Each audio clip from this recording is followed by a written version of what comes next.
Maż-żernieq, Vetturi Antiki bil-pjanċi suwed kienu fi triqithom lejn it-torri ta' San Luċjan f'Marsa Xlok għal dawra mal-kosta ta' Malta.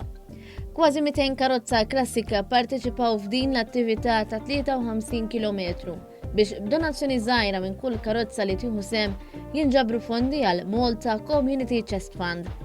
Fost l-organizzaturi li taw il-kontribuzzjoni tagħhom kienu l-Federazzjoni Maltija Vetturi Antiki u l-Federazzjoni Maltija Sport Karozzi. Kien hemm ukoll l-awtoritajiet tat-traffiku biex jidderieġu bl-aktar mod sigur possibbli, kif spjega l-organizzatur John Bundy. L-ewwel skop huwa biex inġabru fondi għal Comunity Chest Fund.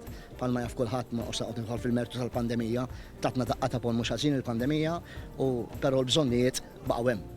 U allura ddeċidejna li nagħmlu din l-attività. Nagħmluha għaliex fil-vetturi m'għandekx nies li jinġemgħu ma' xulxin, kulħadd qiegħed mal-vettura tiegħu, qed inżommu mar-regoli tal-Dipartiment tas-Saħħa u allura hemmhekk moħħna mistrieħ. It-tieni skop huwa li nagħtu l-opportunità lil dawk dilettanti tal-karozzi f'Malta li joħorġu dawra ma' Malta mingħajr xkien.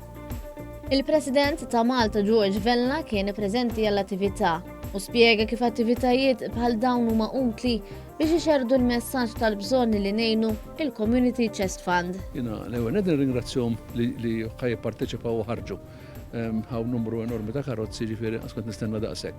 Dik diġà qegħdin jgħinu l-kawża li tant qed twassal messaġġ viżiv.